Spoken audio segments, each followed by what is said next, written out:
Hoy tenemos entonces, bueno, el pesebre fue la semana pasada, un poco anticipado, pero así fue porque el coro no podía venir ya el día de ayer. Pero hoy tenemos la previa a la Navidad, que va a ser el miércoles, creo, ¿no? Si no estoy mal. Pero tenemos, volviendo al tema, tenemos la previa de Navidad, y vamos a leer un pasaje bíblico, Mateo capítulo 1, versículo 18, hasta el versículo 25. Dice la palabra de Dios: el nacimiento de Jesucristo fue así. Estando desposada María su madre con José, antes que se juntasen, se halló que había concebido del Espíritu Santo. José su marido, como era justo y no quería infamarla, quiso dejarla secretamente. Y pensando él en esto, he aquí un ángel del Señor se le apareció en sueños y le dijo: José, hijo de David, no temas recibir a María tu mujer, porque en lo que en ella es engendrado del Espíritu Santo es. Y dará a luz un hijo y llamarás su nombre Jesús, porque él salvará a su pueblo de sus pecados. Todo esto aconteció para que se cumpliese lo dicho por el Señor por medio del profeta cuando dijo: he aquí, una virgen concebirá y dará a luz un hijo, y llamarás su nombre Emmanuel, que traducido es Dios con nosotros. Y despertando José del sueño, hizo como el ángel del Señor le había mandado, y recibió a su mujer, pero no la conoció hasta que dio a luz a su hijo primogénito y le puso por nombre Jesús. Tenemos un relato de los que tenemos en las Escrituras del nacimiento del Señor Jesús acá. Algunas cosas que ya hemos considerado en otras predicaciones es el nacimiento virginal. María, no habiendo conocido varón, no habiendo tenido ningún tipo de relación sexual, fue embarazada, concibió del Espíritu Santo de una manera milagrosa al Señor Jesús, al Dios con nosotros. No vamos a entrar en por qué eso era necesario, que así sucediera, pero no debía haber intervención de hombre para que ese ser que nacía de María no pesara sobre él el pecado original. No lo vamos a explicar ahora, pero es así. La cabeza de la creación es Adán, la cabeza federal, es la sangre de donde provenimos todos los seres humanos, y al pecar Adán entonces se contamina con pecado toda la humanidad, por lo cual a través del hombre es la transferencia de pecado, sin que las mujeres dejen de ser pecadoras, son igual de pecadoras que nosotros, no se agranden, pero bueno, teológicamente eso es así. Ahora, una de las cosas que me llama la atención es que hay dos nombres acá. En primer lugar aparece Jesús, y luego Emmanuel. Nunca se le llamó Emmanuel al Señor Jesucristo, siempre fue Jesús. La palabra Jesús, traducida puede ser Salvador, Él es el Salvador. Y Emmanuel, acá el mismo texto nos lo traduce, que dice Dios con nosotros. El nombre Jesús es el nombre de pila, el nombre por el que se le iba a llamar. Emmanuel, si bien acá está escrito y llamará su nombre Emmanuel, Emmanuel es un título, se le da el título de Dios con nosotros. Es un título descriptivo de quién es la persona, no es para que se le ponga ese nombre, no era Jesús Emmanuel, era Jesús, y Emmanuel era su título, y tiene que ver con la deidad del Señor Jesucristo. Por eso ya desde la concepción, desde el nacimiento del Señor Jesucristo, Dios nos revela a nosotros. Acuérdense que la revelación son cosas que Dios nos da a conocer, que si no nos las diera a conocer, nosotros no las podríamos entender o no las podríamos saber. Hay cosas que podemos vislumbrar por medio de la naturaleza o por medio del razonamiento, pero no las podemos saber si Dios no nos la dice, no nos la revela. Así que Emmanuel, ya desde el comienzo, nos está diciendo, se nos está revelando que el Señor Jesucristo es Dios con nosotros. Por eso de allí el título de Emmanuel. Ahora, estaba pensando en esto y digo, bueno, Dios con nosotros, ¿no es cierto? El mismo Dios del universo, el creador de todas las cosas, que se hace hombre. Hace muchos años atrás tuvimos una conferencia en nuestra iglesia, estamos hablando de, 25 años atrás por lo menos, y estábamos buscando cosas que fueran difíciles. Venía un hermano muy conocedor de las Escrituras y le dimos el tema de espiritualidad trinitaria. No sé si algunos se acuerdan de eso, ¿no? Espiritualidad trinitaria. Toda la actividad intratrinitaria, o sea, todo lo que tiene que ver con la relación entre las tres personas de la Trinidad, Padre, Hijo, Espíritu Santo. Y ese hermano nos pregunta, pero ¿por qué este título? Y bueno, hay muchas cosas que nosotros podemos tratar, pero este tema es difícil para nosotros de tratar, así que por eso lo invitamos. Y luego conversando con él, comiendo, él me dice, para mí no es tan difícil entender la actividad intratrinitaria o la relación entre las tres personas como entender que Cristo se haga hombre, que de repente Dios llegue a ser un hombre. Eso me dejó pensando por muchos años, miren, me dejó traumado, hace 25 años que tengo esa pregunta dando vuelta en la cabeza, pero es verdad, porque a lo mejor no lograr entender del todo o ver la magnificencia de Dios en tres personas actuando e interactuando entre ellos y todo, es maravilloso. Pero ¿cómo podemos entender nosotros que el mismo Dios del universo, ustedes vieron lo que es el cosmos, el tamaño, se habla de que solo nuestra galaxia tiene 180.000 años luz de diámetro, ¿no? Entonces, es enorme, y esa es una de las millones de galaxias que hay. Todo eso ha sido creado por el Señor Jesucristo, y ese mismo Dios del universo se convierte en un hombre, es Dios con nosotros, se hace hombre, y viene a morir por nosotros, viene a nacer como hombre para vivir la vida de hombre y morir como un pecador. ¿Por qué? O sea, está bien, lo podemos ver como una revelación, como un hecho, como algo objetivo, pero ¿por qué Dios haría algo así? Bueno, la primera cosa que se nos ocurre, o que por lo menos se me ocurre a mí, es, bueno, para pagar nuestros pecados. No había ninguna persona en el mundo que no tuviera pecado. Por lo cual, Dios mismo se hace hombre, naciendo sin pecado, viviendo sin pecado, igual que nosotros, pero sin pecado, dice Hebreos, y luego muere en la cruz sin tener culpabilidad para poder hacerse cargo de la culpa de nuestro pecado. Entendemos esto, ¿no es cierto? Todos somos pecadores, no tenemos forma de pagar nuestros pecados, pero Cristo, que sí podía pagar nuestros pecados, paga los pecados en la cruz y nos ofrece colocar ese pago en nuestra cuenta para que nuestra cuenta delante de Dios quede saldada, para que nuestros pecados sean perdonados. Pero también un hermano, bueno, estuve hace unas semanas ahí no sé dónde estuve, Merlo, por ahí. Se hizo una carpa de salud y estuvimos ahí. Hay un hermano que también está en la licenciatura, Serravalle, Javier, estuvimos conversando un rato. Y él dice, vos sabés que lo que estoy viendo, lo que estoy estudiando y pensando es, ¿por qué Dios hizo una creación sabiendo que iba a pecar y que iba a tener que venir a morir por esa creación? No había otra forma. Y dice, estuve revisando varios teólogos y la mayoría de los teólogos que hablan del tema dicen de que especulan con que cualquier tipo de creación que Dios hubiera hecho hubiera caído. Y entonces era lo mismo, bueno, hizo esta creación. Bueno, es un poco arbitraria, a veces los teólogos son así, ¿no? Las cosas que no se pueden explicar o que no están en la Biblia empiezan a divagar y muchas veces ahí donde aciertan o meten la gran pata porque son pensamientos humanos, razonamientos, especulaciones que son válidas en una charla, pero no para ponerle el sello teológico de decir Dios dice esto, ¿no? Bueno, pero me quedé pensando también, ¿no? Me van dejando dudas por todos lados, entonces me quedé pensando también en eso. Entonces digo, bueno, Cristo viene a morir por nosotros para pagar nuestros pecados. Pero viene a hacer algo porque dadas las circunstancias esto era lo mejor que se podía hacer.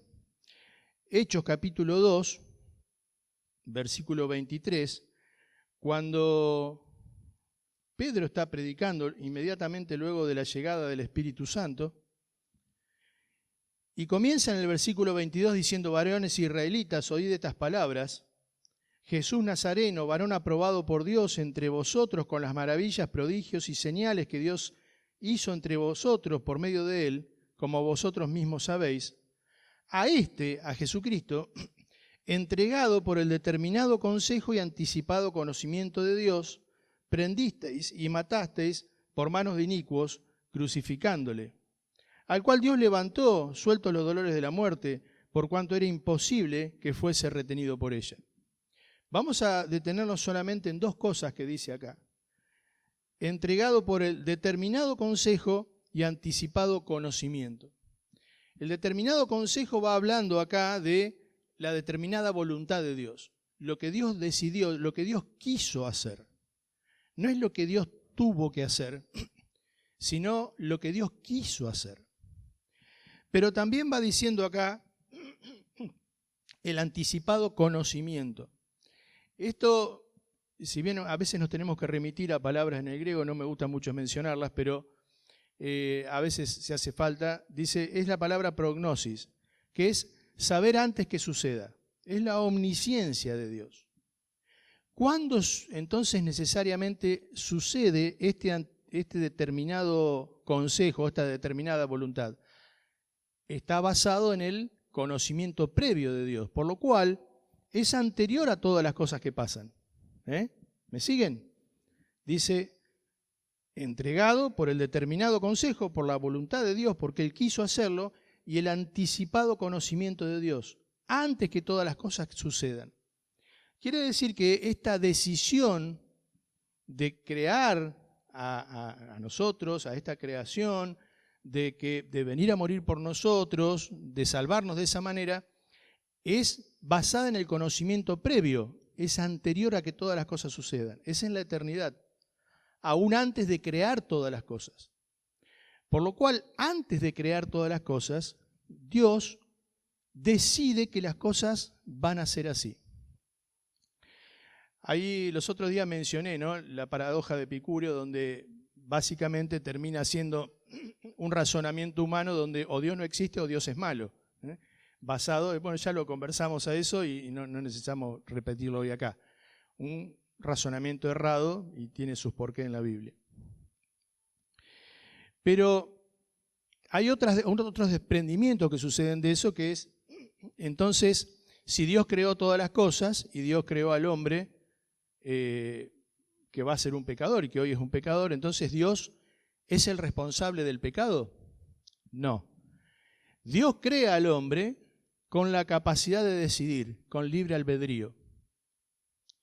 Y ese libre albedrío hace de que el hombre pueda pecar o no pecar. Dios no crea el pecado, Dios lo hace al hombre santo, lo hace sin pecado. Luego el hombre decide pecar y se convierte en pecador. ¿Podría Dios haber creado un hombre que no tuviera la capacidad de pecar? Sí. Pero no habría la relación, o no se podría aspirar a la relación que hoy Dios aspira a tener con nosotros, que es una relación de amor. ¿Por qué Dios entonces crea esta humanidad, crea esta creación con la capacidad de pecar, sabiendo que vamos a pecar y determinando con anticipación que va a venir a ocupar nuestro lugar y a morir por nosotros? ¿Por qué Dios haría eso? Primera de Juan, capítulo 4, en el versículo 8.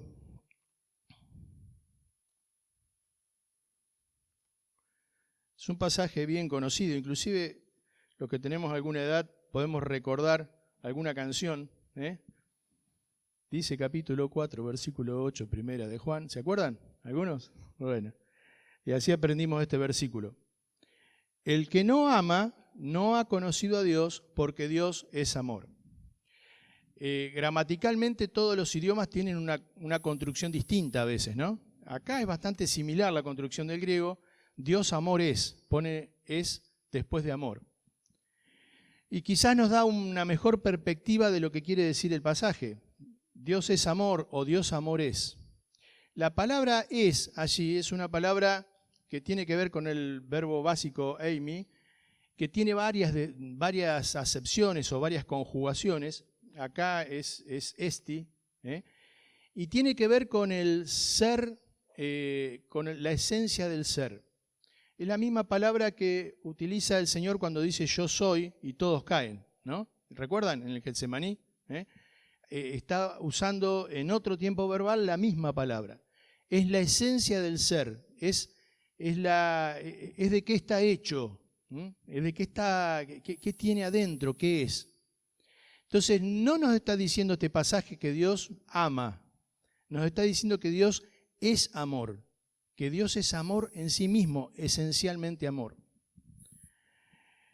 Por lo cual, si bien está la justicia de Dios, que es probablemente un derivado de su santidad, Dios es santo y Dios es justo, o Dios aplica justicia debido a esa santidad.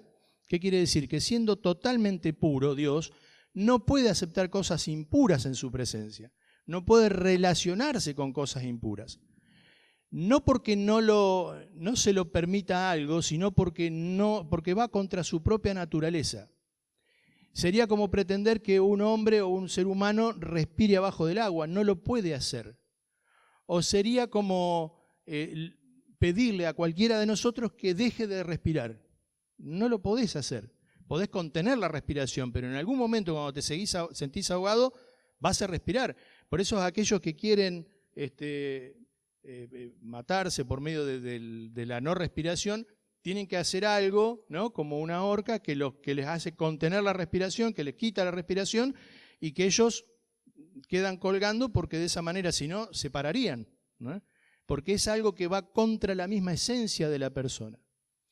La santidad de Dios, que es parte de la esencia de Dios también, hace que es imposible que se relacione con algo que tiene pecado. Por lo cual se deriva allí la justicia de Dios, que debe condenar necesariamente a todo lo que tiene pecado. O debe ejercer una condenación por el pecado cometido. Por eso Cristo viene a pagar nuestros pecados. Pero de nuevo, ¿por qué hace todo esto? Porque Dios es amor. El hecho de que sea amor, Dios, hace de que quiera amar. Hace de que necesite en el sentido el empuje de su propia esencia, no en el sentido de necesitar, de necesidad, porque Dios es autosuficiente, Dios es suficiente en sí mismo y no necesita nada para sustentarse, pero siendo amor, Él quiere amar, necesita amar, quiere amar. Y fíjense que en el paraíso Dios dio todo a Adán y a Eva.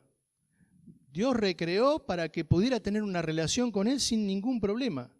Luego Adán y Eva pecaron, son destituidos, son sacados del paraíso. Pero fuera del paraíso también nos da todo. Porque aún estando en pecado, Él provee de parte de Él todo lo necesario para que nosotros podamos ser salvos y limpiar nuestro pecado. El destino eterno del hombre es estar junto a Dios. Para eso fuimos creados, no fuimos creados para el infierno. Pero estamos sucios por el pecado. Por eso dice que la sangre de Jesucristo nos limpia de todo pecado. Nos vuelve a ser puros para que podamos nosotros ahora tener una relación con el que es puro. Porque con la suciedad de nuestro pecado no podríamos tener relación con el santo. Por eso Romanos capítulo 5, versículo 8, que se mencionó creo en la cena, dice: mas Dios muestra su amor para con nosotros en que siendo aún pecadores, Cristo murió por nosotros. Dios es esencialmente amor. Muestra ese amor, recrea ese amor en personas que siendo pecadoras aún son amadas por Dios. Amar a aquello que no ha incurrido en una falta contra nosotros es más fácil. El amor genuino ama cuando no hay nada que pueda obtener de la otra persona. Por eso ya lo hemos mencionado, Efesios capítulo 5, cuando habla del amor, habla de proveer y proteger, habla de dar hacia la persona que es amada. Y Dios, siendo amor, nos crea sabiendo que vamos a pecar, porque vamos a poder ser el receptáculo de todo el amor de Dios que Él puede darnos. Dios muestra su amor para con nosotros ¿cómo mostró el amor? ¿Cómo Él dice, bueno, te voy a amar con todo? ¿Cómo lo muestra? Siendo nosotros vil y menospreciados, estando en pecado y aún allí amándonos. Efesios capítulo 2, versículo 1, ¿qué dice? Él os dio vida a vosotros, ¿cuándo? Cuando estábamos muertos en nuestros delitos y pecados. Juan 13:1, hablando allí con sus discípulos, antes de la Pascua, dice, como los ha amado, como los he amado, o los ha amado durante todo este tiempo, los amó hasta el fin. Y ese los amó hasta el fin es hasta el extremo, hasta el límite, hasta lo sumo, con un amor que es total, que es incomprensible, que es inconmensurable, no se puede medir porque es enorme, porque es gigante, porque es eterno, es el amor de Dios. Y cuando Dios nos ve a nosotros, nos ama hasta el fin, hasta lo extremo, hasta lo sumo. No hay mayor amor que uno que ponga su vida, que Cristo que pone su vida, dice, por nosotros. No hay amor más grande que el de Dios expresado hacia el hombre. No existe ni existirá jamás en el universo, en las creaciones, si vienen otras después, o en lo que sea en la eternidad, un amor más grande que el de Dios aplicado directamente al hombre. ¿Y en qué se ve esto? En que siendo aún pecadores, Cristo nos ama, muere por nosotros. El objetivo de Dios, allí en Mateo 28:20, cuando nos va hablando desde el 17, 18 de la Gran Comisión, ir por todo el mundo, predicar el Evangelio, haciendo discípulos. Y en el versículo 20, terminando el capítulo,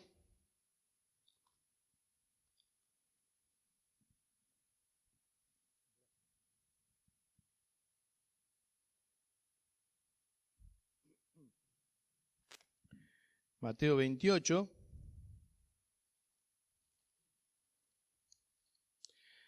dice, id a ser discípulos a todas las naciones, bautizándolos en el nombre del Padre, y del Hijo, y del Espíritu Santo, enseñándoles que guarden todas las cosas que os he mandado. Y he aquí, yo estoy con vosotros todos los días hasta el fin del mundo. ¿Ven? Lo que Cristo quiere es relacionarse con nosotros. Es tener una relación en esa santidad, en ese nivel de santidad que solo se puede lograr con la sangre de Jesucristo limpiando nuestros pecados. Limpiándonos de tal forma que nos hace aceptos delante de su presencia. Juan capítulo 14, versículo 3, comienza 14 diciendo que va a preparar lugar para nosotros, etc.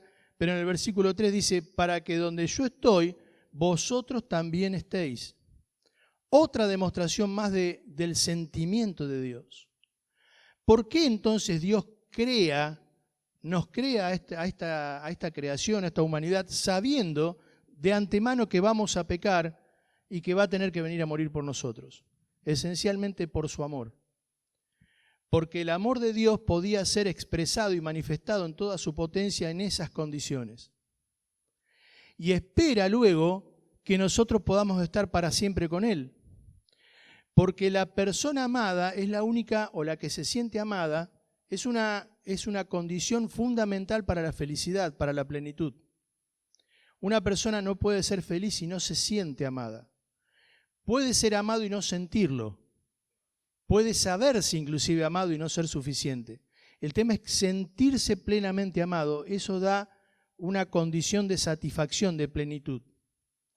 En la presencia de Dios nosotros hemos de sentir toda la potencia de Dios, toda la potencia del amor de Dios en nosotros. Por eso vamos a ser eternamente felices y ya nada más nos va a preocupar. No va a haber nada, llanto, lloro, crujir, nada va a haber. Porque el amor de Dios va a ser suficiente porque vamos a estar para siempre con Él. Finalmente, Romanos capítulo 11, versículo 36, dice, porque de Él, de Cristo, por Él y para Él son todas las cosas, a Él sea la gloria por los siglos. Amén. Finalmente, nosotros hemos sido creados por Él. Hemos sido creados por Él y para Él por la eternidad. Dice, somos de Él, hemos sido creados por Él para estar con Él, para Él, por la eternidad. Somos criaturas, hay un creador. El creador es el que crea las criaturas con un objetivo, con un fin. El fin, el objetivo del creador para con nosotros es que seamos el receptáculo de su amor. Es poder ejercer toda la potencia de su amor sobre nosotros. Por eso cuando nosotros decimos Dios te ama o entendemos que Dios me ama, eso debería ser tan potente y suficiente para poder vivir una vida que a Él le agrada. Entendiendo que el Creador nos creó para amarnos, para hacernos felices y para que estemos con Él por la eternidad. Todo esto basado en la sangre de Jesucristo que nos limpia de todo pecado. Si hemos aceptado a Cristo como nuestro Salvador verdaderamente, no como algo intelectual que uno lo puede razonar, algo razonable, ese sí es lógico, sino que nos hemos sentido pecadores y le hemos pedido perdón a Cristo por nuestros pecados, la sangre de Jesucristo nos limpia de todo pecado, nos hace puros, porque mirándonos el Padre a través de la sangre del Hijo no ve ningún pecado. Si sacás todos los pecados de una persona, termina siendo santo, termina siendo puro, y eso es lo que hace la sangre de Cristo. Nos hace puros para poder estar con Cristo y que Él pueda ejercer toda la potencia de su amor sobre nosotros. Hoy todavía, aunque estamos bajo la esclavitud del pecado, podemos vivir sin pecado por el Espíritu Santo, pero luchamos a diario, como decía Pablo, con nuestra carne. Aún así, Cristo ya nos ve sin pecado. No llegamos al cielo a rendir cuenta por nuestro pecado. Tenemos consecuencias de nuestros pecados aquí en la tierra, ¿no? Y aún la Biblia habla de juzgar el pecado a nivel humano, no intenciones, sino las acciones. Y como iglesia está la disciplina eclesiástica, que es para restauración de la persona, para ayudar, etc. Y los pecados deben ser juzgados y decir esto está bien, esto está mal, no las intenciones, sino los hechos, según la Biblia. Pero cuando llegamos al cielo, no hay ningún momento en el cielo donde nosotros vamos a rendir cuenta por nuestros pecados. Porque esa cuenta, ese juicio, ya ocurrió sobre Jesucristo en la cruz. Cuando llegamos al cielo, solo va a haber un juicio de galardones, o sea, de premiación o no. Algunos van a tener reconocimientos de parte de Dios por la vida que han llevado en Jesucristo, una vez que estaban en Cristo, y otros no van a tener esos reconocimientos. Reconocimientos que son eternos, que arrastrarán por la eternidad. Pero nunca habrá un juicio sobre los creyentes por los pecados. No va a haber una película que pasa y nos avergonzamos. ¿Por qué? Porque esa película ya se pasó en la cruz. Porque Cristo ya ocupó ese lugar. Porque Cristo, ese juicio ya cayó sobre los hombros de Cristo en la cruz. Jamás hemos de rendir cuenta. Porque Dios nos ha hecho puros. Ojalá que cada uno de nosotros realmente tengamos a Cristo en nuestro corazón. Que la sangre de Cristo nos haya limpiado por completo para que Dios nos pueda ver puros, podamos presentarnos a la presencia de Dios puros y ser receptáculos de toda la potencia del amor de Dios. Para eso vino Cristo, ¿no?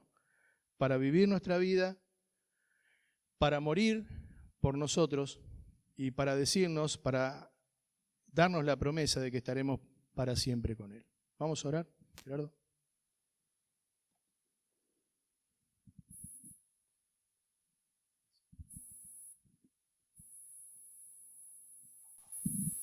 Señor, estamos agradecidos en esta mañana por tu palabra.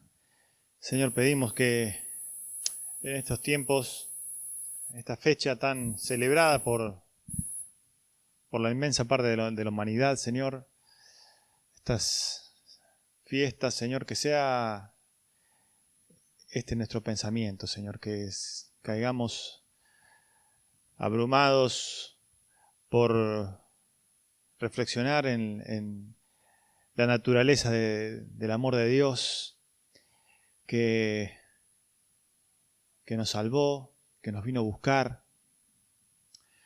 que nos libró de condenación, Señor. Gracias por tu gracia, por tu amor, Señor, y que nunca